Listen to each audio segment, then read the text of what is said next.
is to provide low latency to their customers. They want requests to be answered quickly from a local data center, and also for fault tolerance. If a data center goes down, you want your service to still be alive. So in CRAQ, what we do is, instead of just having a chain in one data center, you can actually extend this chain to go across multiple data centers. And so notice here that the links that I've highlighted in red are the only links that go across data centers. So you can imagine if you were using a traditional agreement protocol where the head or the manager would have to send updates out to all of the replicas at once, what we can do in our system, rather than having multiple wide area network transfers, we only have to have one wide area transfer per data center. So only these red links here traverse the wide area network. And what's nice here about it is that in regular chain replication, if a client was in data center 1 or data center 2, they would have to contact the tail that's in data center 3 in order to get the latest version. Whereas in CRAQ, they can actually contact a local replica. And most of the time, this local replica will be clean. It could be the case that the replica is dirty here, and in that case, it does have to contact the tail.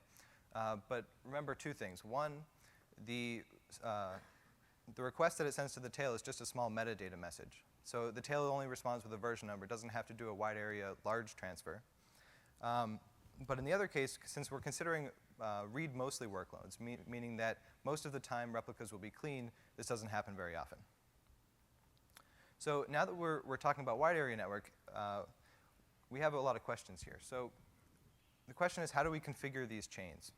It could be the case that objects are very popular or they're very scarce. So what we allow in CRAQ is we allow you to specify the chain size. You can say you want a replication factor of 10 or a replication factor of 3. And based on your object popularity, you can choose how to do your replication. It could also be the case that some objects are only relevant to a subset of data centers. You might only have an object accessed within the United States, and you might want to only store it on your US data centers. So what you can do is you can list the list of data centers that you want to store on.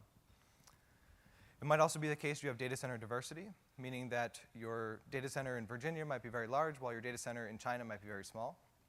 So we actually allow you to specify the chain size per data center. So this allows you to have a larger replication factor in one data center and a smaller in another.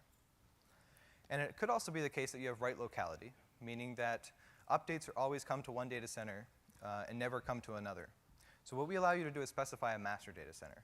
And what I mean by that is if you have multiple data centers here, data centers 1 through 3, and data center 1's internet connection goes down. And the effect of this is that the link between data center 1 and data center 2 go down. What normally happens in our system is that data center 2 takes over. The first replica in data center 2 becomes the head of the chain, which allows, because data center 2 and data center 2 and data center 3 are the majority, allows writes to continue in the system. But it could be the case that you have a single writer to this object that's in data center 1. And you want the writes to this object to still be committed if this link goes down. So if this link goes down, what we actually want to do is have data center 2 and data center 3 turn off, and have the last replica in data center 1 become the tail. And we allow you to do this by specifying one data center as the master data center, allowing writes to continue to commit even if its internet connection goes down. So that's it for the CRAQ design. I'll talk a little bit about our implementation. It's about 3,000 lines of C++. We use the tame extensions to the SFS IO libraries, and we use SunRPC for network operations. And we use Yahoo's Zookeeper for coordination. What Yahoo's Zookeeper service is a distributed coordination service. You can think of this as similar to Paxos agreement protocol or consensus protocol. And so what we use Zookeeper for is storing the chain metadata. We store the information like the list of data centers and the chain sizes. And we also use it for node membership. Zookeeper will notify us if a node goes down or if a node membership changes. So what we do here is, if we have multiple data centers here, we have at least one Zookeeper instance within each data center, but you'd have multiple for reliability. And the CRAQ nodes only subscribe to their local Zookeeper instance, and Zookeeper does the wide area traffic itself. So Zookeeper takes care of doing wide area notifications of node failures. So for our evaluation, we wanted to ask a few questions. One was, does CRAQ actually scale versus chain replication, like we think it will? Another question is, how does the write rate impact performance? So we've been talking about read-mostly workloads, but what happens when the write rate does increase? We also want to know how CRAQ recovers from failures. and we want to know how the wide area network affects CRAQ. So what we did for our test is we used the Emulab network emulation testbed. Emulab is a controlled environment where you can have your experiments run on a local data center, as opposed to Planet Lab, where it can be a chaotic environment. We wanted controlled experiments. All the experiments that I'll show you are done in memory, so we don't do disk access here, and the points are median values, and the error bar is 99th percentile. So the first graph I want to show you is read throughput as writes increase. And so on the x-axis here, we have writes per second. On the y-axis, we have reads per second, which is the read throughput. This is for a 5 kilobyte key. And so what you'll notice here is that at the left side of the graph, where there's no writes in the system, meaning that the chain is always clean, chain replication, which gets about 2,500 reads per second, CRAQ of the same size of 3 replicas gets a 3 times increase in read throughput. And CRAQ of size 7 gets a 7 times increase in read throughput. So this is exactly what we expect when the chain is always clean. The reason for this is that, again, chain replication can only read from 1 node, while CRAQ of size 3 can read from 3, and CRAQ of size 7 can read from 7. Now, as the write rate increases, the throughput starts to go down. But as we get to the end of the graph, notice that as it starts to flatten out, the read throughput still doesn't go down to the chain replication level. And the reason for this is that in CRAQ, the tail doesn't have to serve the actual data. It only has to serve a small version request. So the tail can actually serve more requests because it doesn't have to serve large amounts of 5 kilobyte keys. It only has to serve very small messages. So in CRAQ, the intermediate nodes actually do the data serving. Now next, we wanted to look at failure recovery. So in this test, on the x-axis, we have time. On the y-axis, we have read throughput.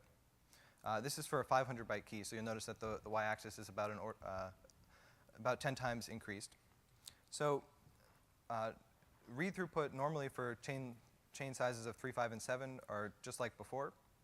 But at about 10 seconds in, what we did is we killed one of the replicas in the chain. And you'll notice that during the period when a node is down, the read throughput goes down by about a factor of 1 replica's throughput.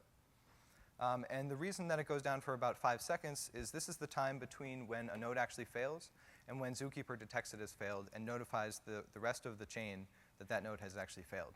So after about 5 seconds, when the CRAQ nodes receive their notification, a new replica comes in and takes over. And after that, the read throughput goes back up to what it was before. Now, this previous graph was read throughput, but we might also want to look at latency. So this here is the read latency during the failure. So this is the same test as the previous slide, but we're looking at read latency. And so we notice here that before the failure, the median is about 0.75 milliseconds. And during the failure, the 99th percentile goes up to about double that. And the reason for this is that when a client is requesting an object, it could sometimes go to the failed node. And if it does, it has to retry.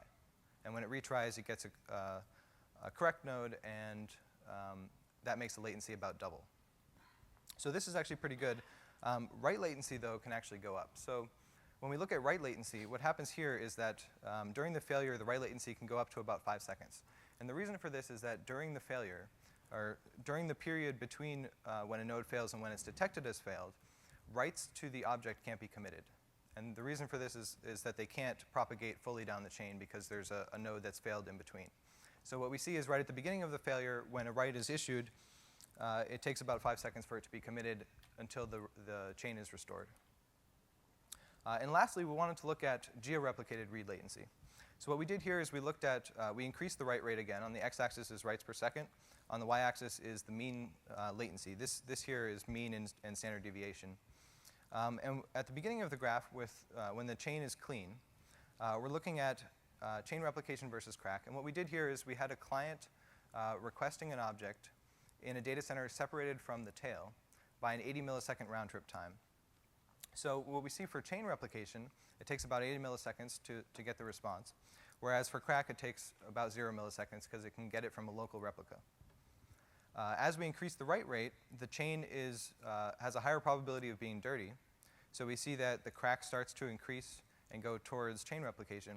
But notice that even when it flattens out, when the chain is always dirty, CRAQ still does a little bit better, and that's only because this is a 5 kilobyte key, so transferring 5 kilobytes over the wide area for chain replication takes longer than transferring a small metadata message encrypted.